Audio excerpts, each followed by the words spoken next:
Où cette folie va-t-elle s'arrêter? Cette fraternité est une lumière éthique qui guide de façon assurée. Église et bioéthique, une série proposée par la Conférence des évêques de France.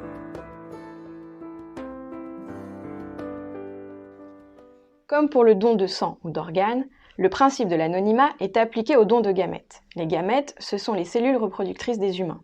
Pourtant, ce don a une vocation spécifique et unique, la procréation d'un nouvel être humain.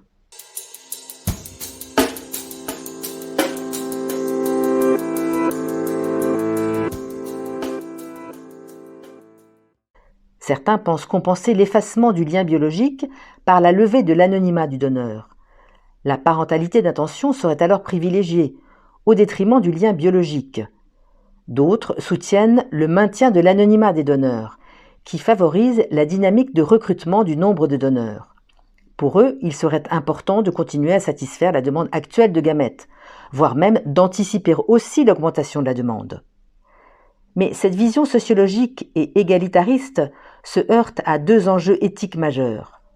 Le don de gamètes est d'abord une source d'injustice pour certains enfants, car il écarte délibérément un des géniteurs au profit d'un parent d'intention, ce qui prive les enfants d'un fondement biologique de leur filiation.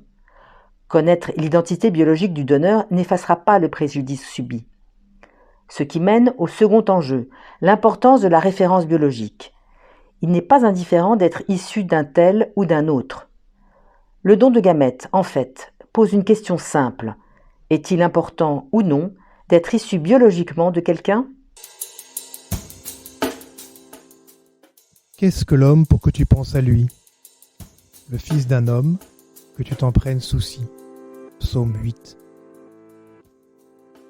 Par ces mots, le psalmiste s'émerveille devant l'infinie grandeur de Dieu qui se penche sur sa créature et ne cesse de la façonner. La famille nucléaire est le lieu privilégié où s'épanouit l'enfant et où l'éducation offre à un être de grandir et d'acquérir son autonomie avec la grâce de Dieu. Elle est ce lieu primordial où se déploient des relations essentielles. L'Église catholique encourage la reconnaissance de la pertinence et de la justice de ces liens, quand bien même ils seraient abîmés.